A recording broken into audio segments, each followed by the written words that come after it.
Alright, so first video of this webcam, the built-in one.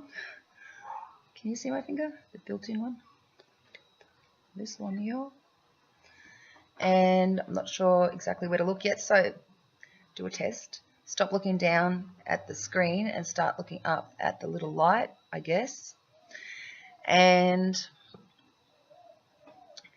today on the way to work, I had an epiphany. Although I've been thinking about this so many years, but in a way, like, you know what, they should do this or they should do that. You know what they should do? I'm thinking that I might be able to do it. And that is, like, at the moment I'm car hunting, looking for a van to live in. I'm going to create a little motorhome, and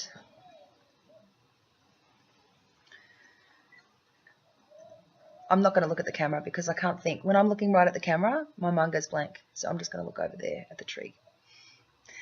All right, so I'm going to build a little house on wheels, and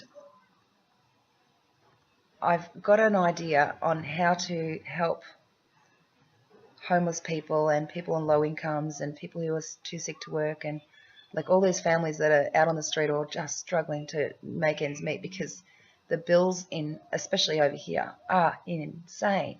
Electricity and gas alone, like you use hardly any and you're going to get an astronomical bill.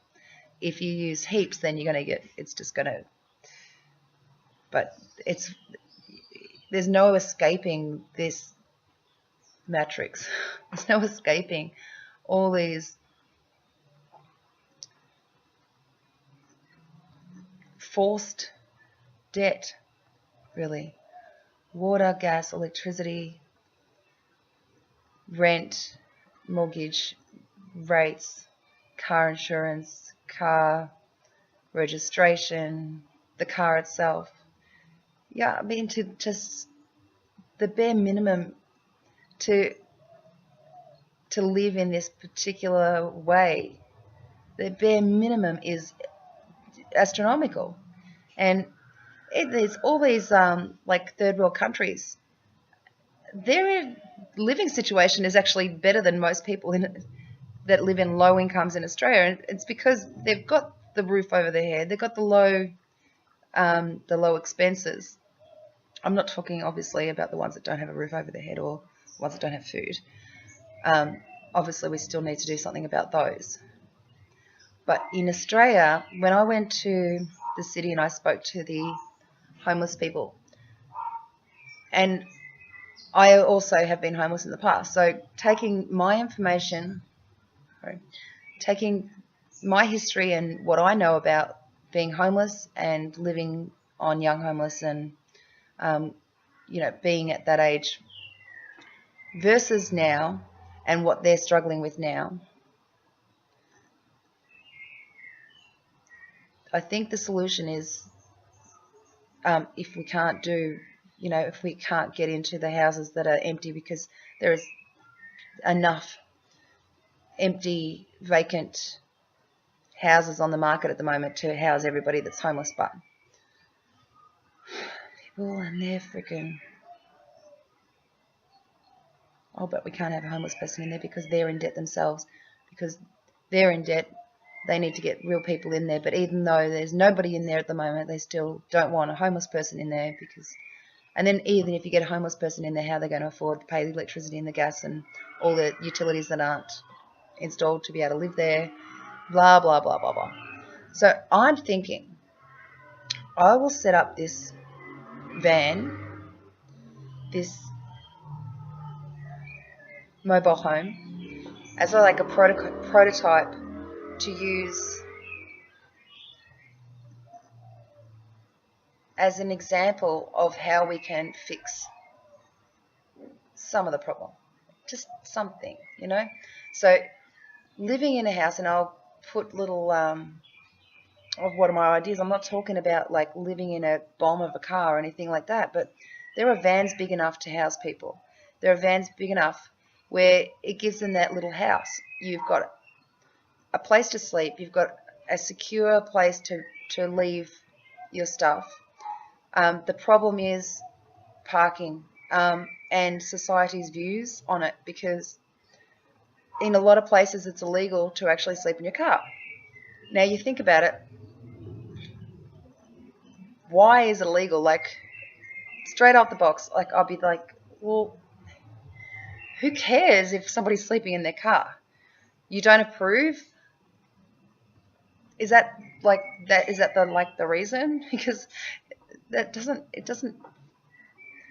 I honestly can't think. Like, when I read that it was illegal, I was like, why? It doesn't make sense. And if something doesn't make sense to me, like, you can't explain to me the reason why something that seems harmless, why can't you sleep in your car?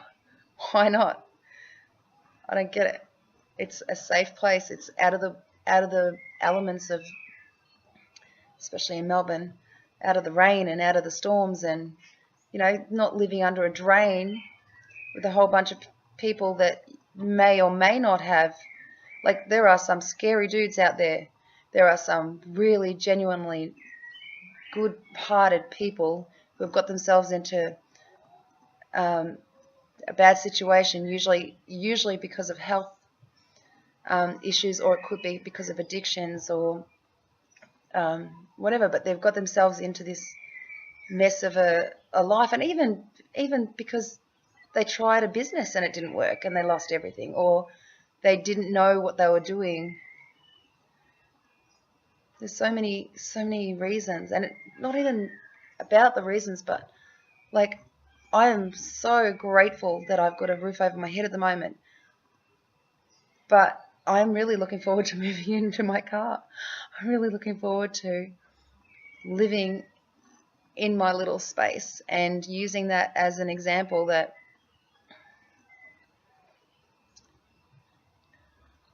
so I'm thinking, sorry to cut myself off there because I looked down, I lost my head track, but I'm thinking of trying to gather support to get a block of land. Not only that, but like, in the meantime, also fight these laws, because those laws shouldn't exist. Like, unless you tell me why. I mean, tell me why. It's messy for you or something. I don't even get it. I don't even know. I don't understand why people couldn't live in their car. I don't. So gather support. I've got to get the block of land, right? Once I've got the block of land, use my prototype of the motorhome idea. Gather. There's all sorts of materials and woods and things like that left over from house demolitions and garden demolitions and things like that, where you can actually get it for free. So trailer loads and trailer loads of stuff that are going to go to waste. And that stuff can be used to create mini houses inside these cars. And it's freaking awesome what they can do with these little mini houses at the moment, like tiny houses. I can't stop watching documentaries on tiny houses. I can't stop it. It's like an addiction. Like, right now I'm like, oh, I better either write down my ideas that I had on the way to work, or while I was playing around with my new computer, okay, I'll try out the video, and at the same time, what am I going to talk about? Well, I'll talk about this, and I don't know if I'll upload it, but at least it's getting my thoughts out there, and I might, I still have to write it all up. But so I'm thinking, getting the block of land, putting the prototype out there, and then I'm thinking that there will be a way to that, and also getting the timber and materials, and there's so much materials on Gumtree, on Craigslist, free, and Facebook, free. People want to get rid of it. They want it out of their house. It's making their house messy. So they want it gone, and all of that stuff can be used to be build mini houses or tiny houses, or these houses within vehicles. Now, the reason why I think the vehicles is a good idea is because with houses you've got planning permits and building permits and laws and all that kind of stuff.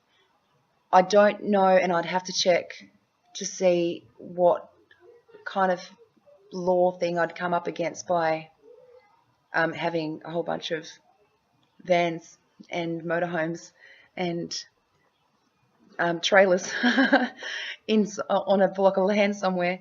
But I'm thinking it would be just absolutely awesome to have like a caravan park, but for vans that people no longer want, that we can create houses out of. We can give homes to the homeless. We can give homes to people who are struggling and going through things.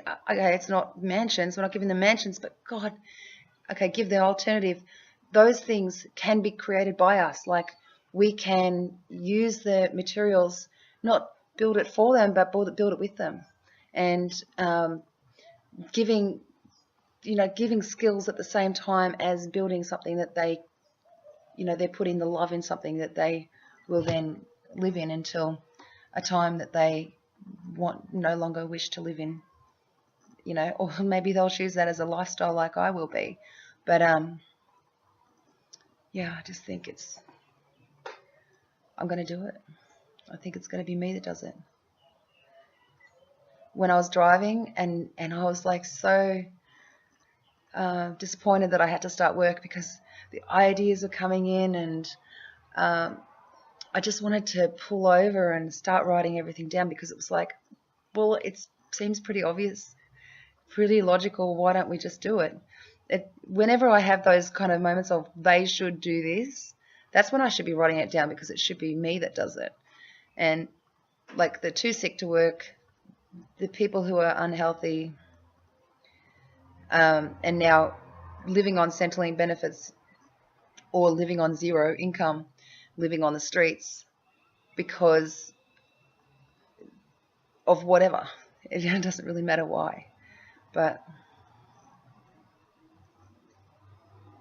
I'm just full of ideas. Like, it's hard to actually put into words because I'm not talking to somebody, and I don't know who I would talk to about it, because everybody would be like straight away, I don't know, I shouldn't say that, but like it kind of is like how it is around here, is that anytime I have these like grandiose ideas about saving the homeless, or helping people who are too sick to work, and helping people who have been in any situation that I've been in, I do get the walls, and I don't want to keep bringing the walls, so I don't want to say it's everybody that happens to, but it's really kind of hard to find anyone that I can have that conversation to be able to extract and add to and grow and expand from it.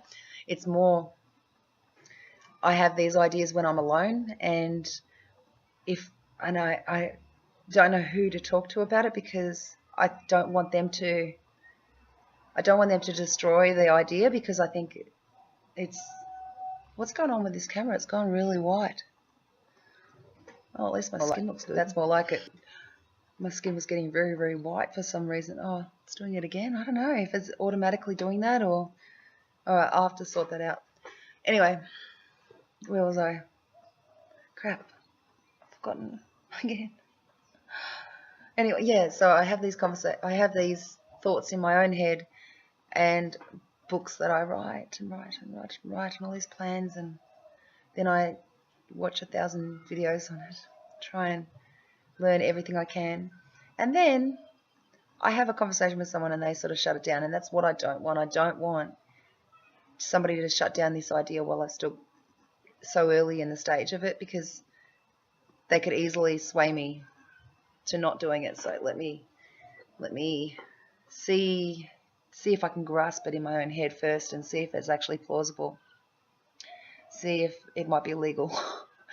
But I'm thinking, like, you can get different places on board that are already doing that. Like, I'm not just talking about homeless places, but very similar, those kind of people that are already out there doing good for, the refugees and homeless, and, kids that don't have, kids living on the streets, and adults that are living on the streets, and parents that are living on the streets. And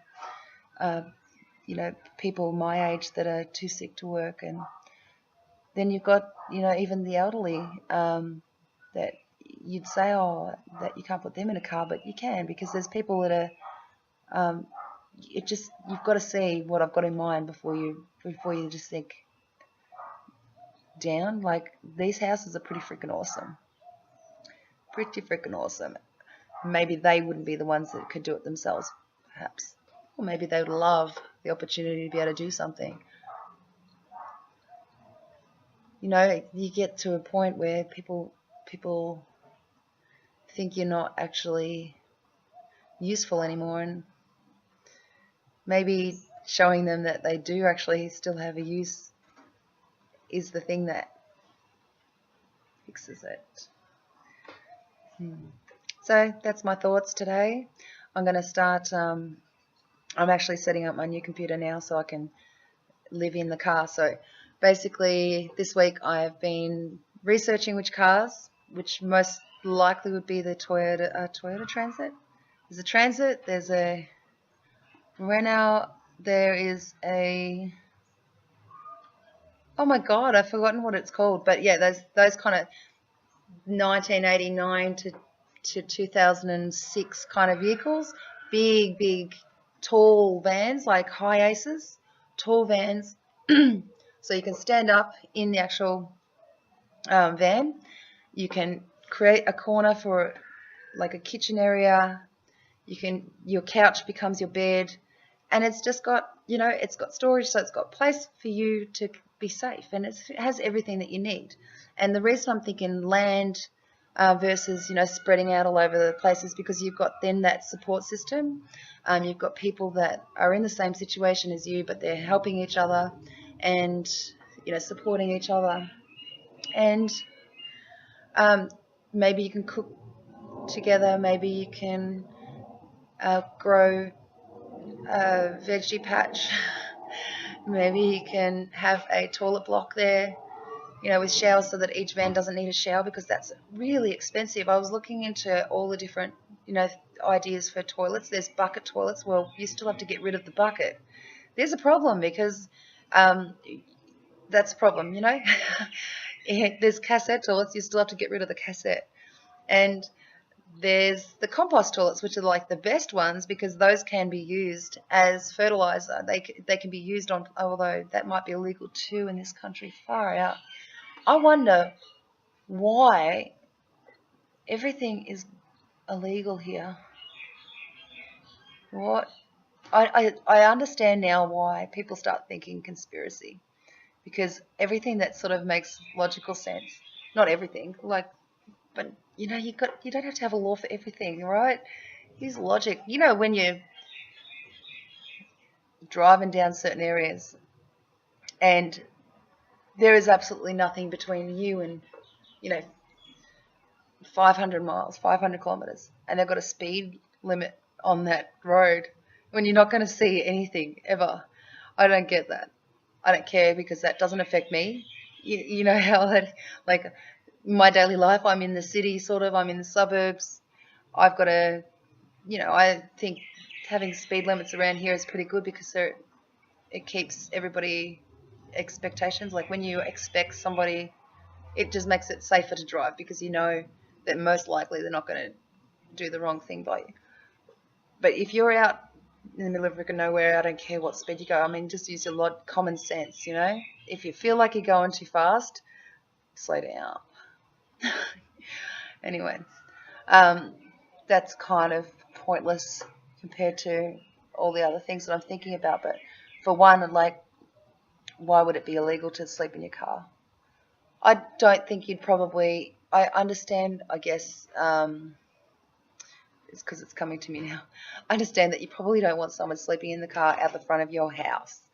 But at the same time, I just think, screw you and your perfect world that you want. Well, get a block of land and we'll get out of your hair and your perfect little world and I don't think that it's going to be an issue. I just think that it's just funny that you have to pretty much pay to stand still these days. You have to pay to park. You have to pay. You have to pay. You're always paying out. And I wonder people commit suicide, and I don't see, like maybe they just don't see a way out of this freaking crazy world.